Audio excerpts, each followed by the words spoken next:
been an environment in which so much history took place. It's so critically important because it's very easy to forget the lessons that the world learned. It's been rescued from near destruction. It really was that close to going. To know that we can do something against the atrocities that were inflicted upon people is incredibly important and inspiring for the next generation. Well, it's always great to visit Trent Park, especially as we're going through the various stages of its restoration and redevelopment. We're the best part of a decade into the journey to establish a museum here. It's been a lot of hard work, a lot of amazing support, dedicated support from the local community, from beyond. We've had great people involved in the project. It's an entirely unique house. There were 3 houses like it, and this is the only one left. The prehistory of here, from early Norman times all the way through to the Sassoon era, and the high opulence and the celebrity house that it was, but the prisoner of war camp and the way that the Nazi officers were kept to record everything they were saying to use in the war effort. The secret listener largely comprised of Jewish refugees during the war who were able to understand the German language, and some of them were able to be stool pigeons and move amongst the officers that were here in order to extract information that would shorten the war.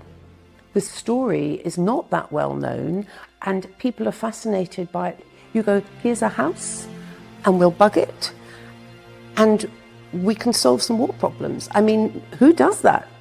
The audacity of it is amazing.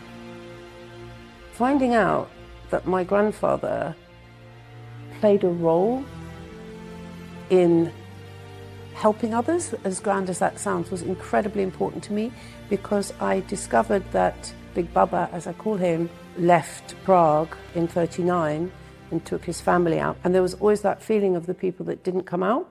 So it was very moving and important to know that, well, he actually was quietly doing something useful. So Trent Park House to me means a connection with my family. We went on a tour today, which was absolutely fantastic. We found out more about the interpretation of the site and different things that are going to be used. I think it's going to be incredible. It's brilliant that other people are going to be able to experience that. There are some things I'm really, really excited about, and I think everyone's going to really enjoy it. It's important that we remember these things, and that we are able to open it to members of the public to share. It's important that people locally know what happened here and the importance of the building and the site, helping people to understand what happened here and why that matters.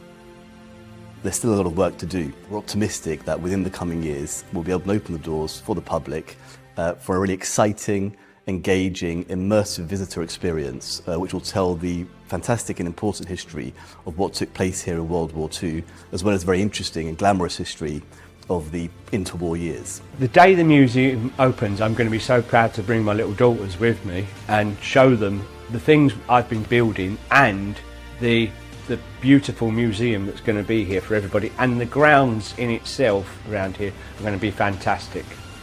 What is very exciting about the future is that this house will be preserved in such a way that it tells a story that is so important and so game-changing at a time of surveillance and war and threat.